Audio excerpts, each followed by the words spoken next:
Hi, everyone. My name is Rachel Marks, and I am the Director of Education here at SunRay.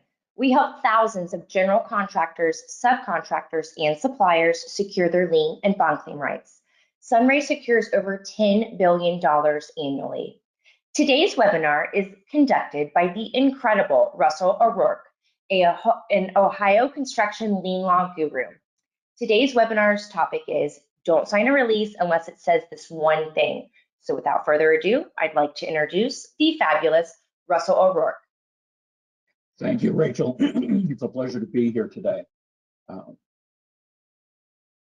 As contractors and subcontractors and suppliers, you see releases all the time. People usually just think of them as, oh, just one more thing I have to do to get my check. The problem is, if you do that without paying attention to the language, you can really hurt your ability to be paid in full for your work. So if you have any questions, look at the chat box, put them in there. I'll be watching the whole time. I'm sure if I miss it, Rachel will help us, and we'll answer your questions. If they fit right there, I'll answer it. If not, I'll gather them all and go to the end. Okay. Here's the problem. You're not getting paid, and what do you hear? You signed waivers that you've released us. That's usually at the very end when you're expecting your final payment.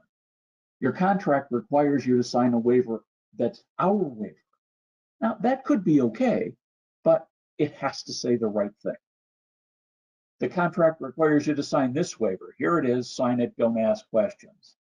Or if you've already filed a lien, or you haven't had to yet, release it or you'll never get another job with us. Or sometimes you hear, you'll never get another job in the community because you'll be blackballed. And I guarantee you will not get another job if you file a lien unless you're low, in which event you're going to get the job. Okay, to be able to have a fair contract, which will include getting a good waiver, you have to condition your bid. Then you don't just condition it. You have to negotiate your contract and really stand on your principles.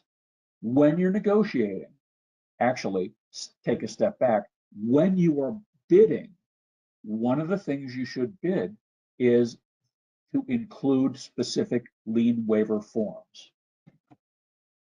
There are 4 different types of forms. They're similar, but not matching in any way. There's a conditional partial, an unconditional partial, a conditional final, and an unconditional final. One of the problems, and I see this all the time, is never rely on the title of the document. I saw one just a few weeks ago. A client sent me over their documents, the documents they got from the GC, and said, sign here and you'll get your check. Well, it was the first check. And at the top, it said conditional partial waiver. Perfect. But when you read the language, it was clearly unconditional. Okay, let's move on. There's the conditional final and the unconditional final also. Now I said condition your bid. We have a case in Ohio that is a fabulous case for subs and suppliers. That it's called Complete General Construction v. Card Welding. And turned out what happened was Card had bid a project. It was an ODOT project, and it was to do welding on a bridge. And Card sent its bid in. It said their bid had a couple of different conditions, actually one, I think only, that this bid is good for 90 days. And they sent it in, and right after they sent it in, their estimator came in and said, okay, here's the rest of the bid. And they were like, they left a piece out. It was about $100,000. So Card amended their bid and sent another one in immediately. And Complete said, I never saw no stinking bid. I only have this first one. You have the bid. You have the job. Which was, of course, not exactly Card's thought process there.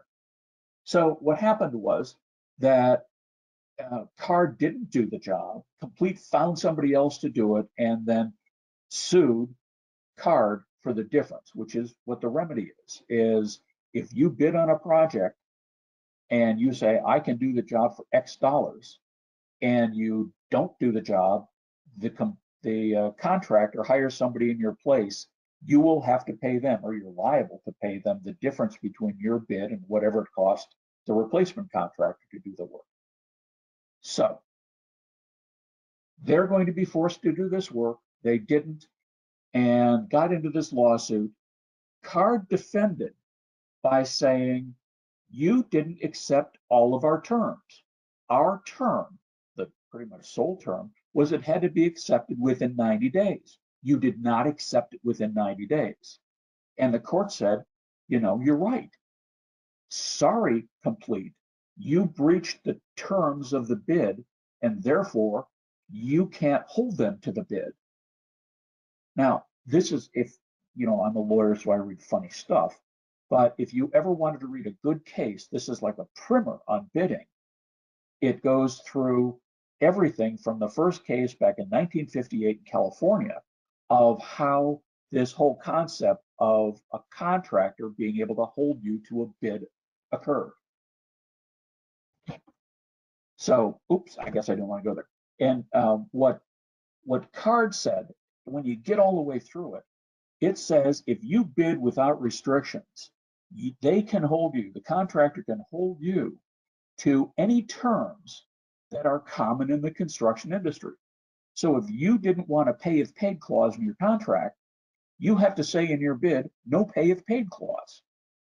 If you do that, they can't jam the pay if paid term on you. You might end up settling for it, but that's where the negotiation part comes in. There are some things that you absolutely want to do or are willing to do, and some things that you'll have to walk away from the job for. So it just takes negotiation to get everything you want, including good lien waiver forms. So where are you? Have you finished the job yet? So are you going to have a partial waiver or a final waiver? Now, have you been paid?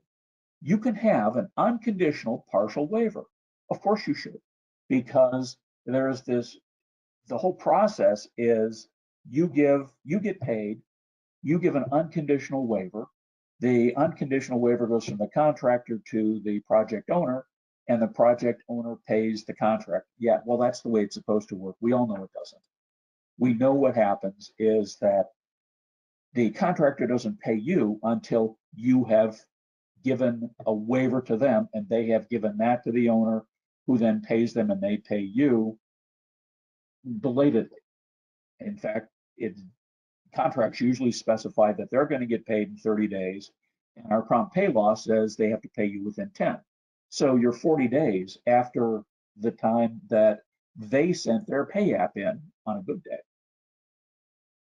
If you give them an unconditional waiver before you've been paid, the owner can defend against any mechanics lien that you file. Here's what non-conditional waiver says. In consideration of the sum of X dollars, the receipt and sufficiency of which is hereby acknowledged, the undersigned does hereby waive everything in the world. Okay, you say, you cross your heart and say to the owner through the contractor, I've been paid. You can rely on this waiver. I've been paid. Don't worry about me. Your waiver, you can defend against that waiver to the contractor because they didn't pay you. But you can't defend against the owner unless the owner knows that you didn't get paid. I had a case just like that a number of years ago where huge project, and this was a contractor who always paid, but always paid very late.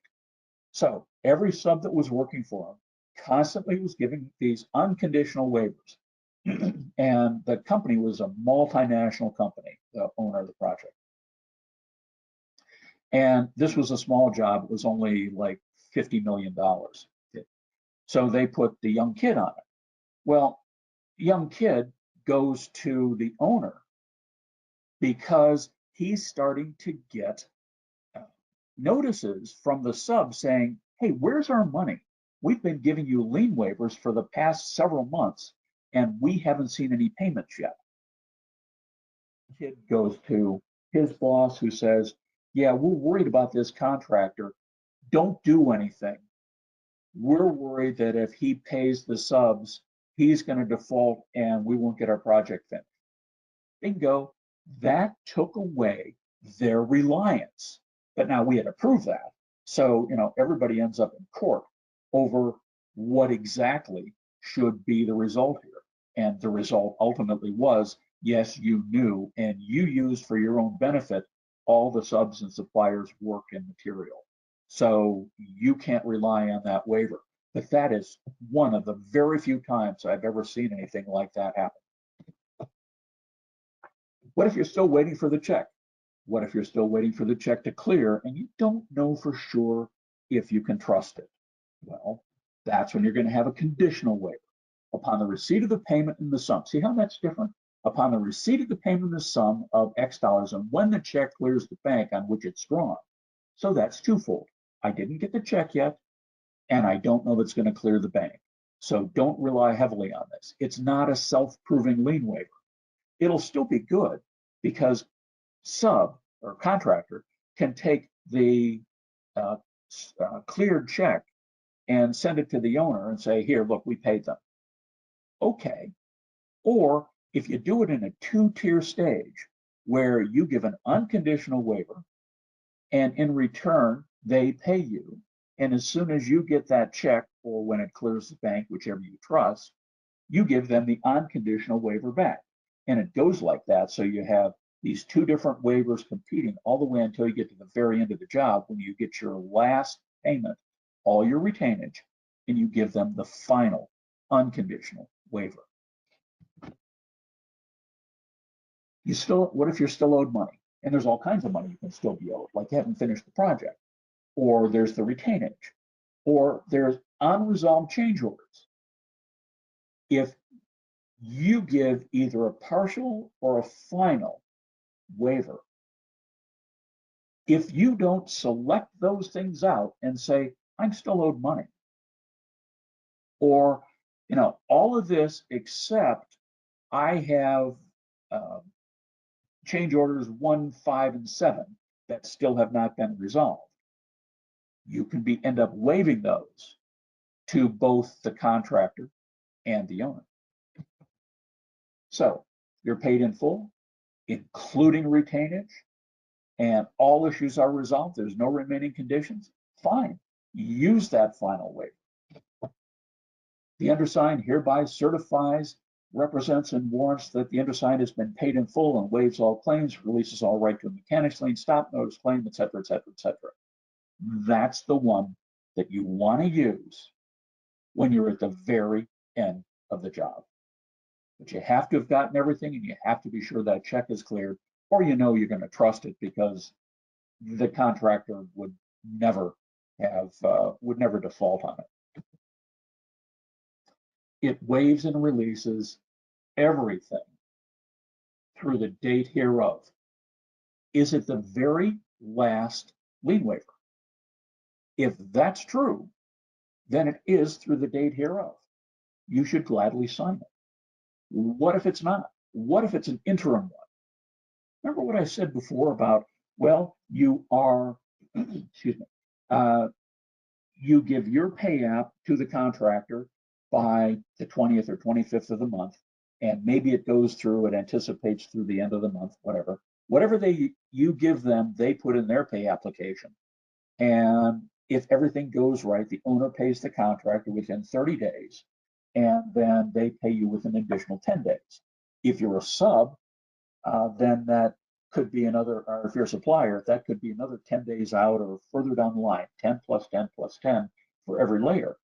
But you give a waiver that says through the date hereof. Well, let's say you started on July 1st and you worked for those 25 days, put your pay app in, and now you're going to be paid 5 or 6 days there, plus 30 plus 10. Through the date hereof, if you're giving them that waiver on the day and sign it on the day that you get the check, you have just waived almost a month and a half of lien rights and anything that happened in there. So that's an overbroad waiver. Never ever want to say that. How do you do it? Through what date? The most common form is through the effective date hereof. And I'm not so sure that contractors really try to take advantage of you. It's just a waiver they were given. You know, that started a long time ago and it's always in the file. And a lot of them don't think about it. Now, some of them do think about it. They know very well that they're being overbroad. Just change it, fix it. Is it a final waiver after the payment? That could be fine, but that's the only time. What if they almost never exclude retainage from the waiver? We have been paid in full through the date hereof. Now, as to the owner, that could very well be saying, don't worry about any retainage. We've been paid our retainage, so we're not going to file a lien. And, oh, well, you know, we're not getting paid our retainage, but we're still waiving our lien rights. Don't ever do that. One of the things, remember I said it's not enforceable by the contractor against you, but it would be by the owner. The lien waiver is essentially a separate little contract. And that separate little contract has terms that have to be complied with. So if they have not paid you, despite the fact it says they paid you, they know they didn't pay you. They are not relying on your representation that you've been paid. The owner is. The owner is, and they're changing their position because they're paying the contractor. You, with the contractor, there's no reliance there, and there's no consideration. The consideration is their payment to you for that, for whatever work you've done, for whatever you're releasing in that lien waiver. So it can really sink your boat if the contractor doesn't have enough money to make it good and you wanted to file a lien, or you wanted to file a lien just for leverage. You know, I file a lot of notices of furnishing, I file a lot of liens, and I find that about 1 in 10 liens actually goes to some sort of dispute resolution. The rest of the 9 are either leverage or they're just done because of timing. And you know, your contractor is going to say, oh, don't file a lien on me. Oh, that's just horrible. Or, oh, I see you filed the lien, release the lien and I'll pay you. Yeah, we filed the lien because you weren't paying us. So no, don't ever fall for that. But the right lien waiver at the right time is the one you want to sign. So if you have whatever waiver you see, read it, read everything. Don't read the title, like I said. If you don't understand or you're just the least bit concerned, call your construction lawyer. Now I say construction lawyer because, you know, everybody has a cousin Vinny who happens to have just gotten out of law school, and you are going to be worried, or, you know, you don't want to spend a lot of money. Well, a lot of lawyers will just look at it and say, yeah, it's fine, don't worry about it, particularly if you have a relationship with them.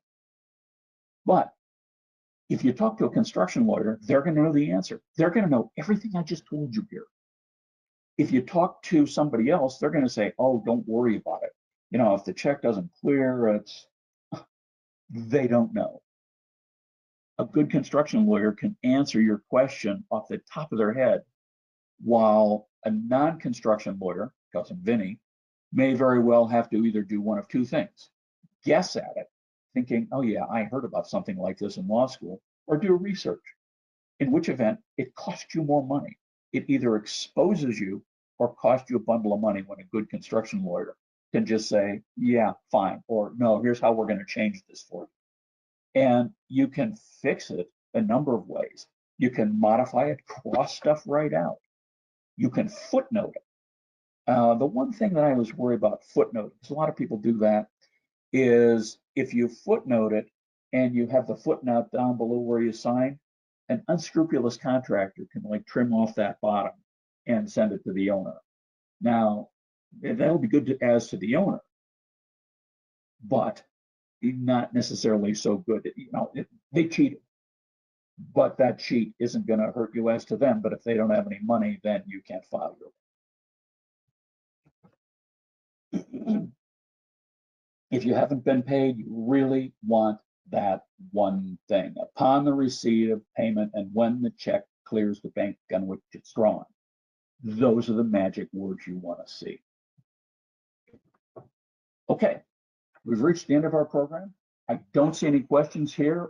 Have you noticed any, Rachel? There are no questions here. However, if anyone does think of a question after the webinar, please feel free to reach out to myself or Russell, and we will make sure to answer any questions you may have. If you can do me a favor, Russell, and just go to the next slide. Okay, if you guys would like to take a moment to review us on Google, we would greatly appreciate that. And if you go to the next slide, Russell. Okay, so let's talk about our next webinar with Russell, which will be on Thursday, October 12th. And the title of this webinar is What Happens After I Record My Lien? How do I get paid? So we hope to see you on this next webinar. Go ahead and register at sunraynotice.com/education. And if you'll go to the next slide, Russell. Okay, that's all I have for you guys, and that's all Russell has. So I hope everyone has a sunny day, and we hope to see you on our next webinar. Thanks so much. Thanks, everyone.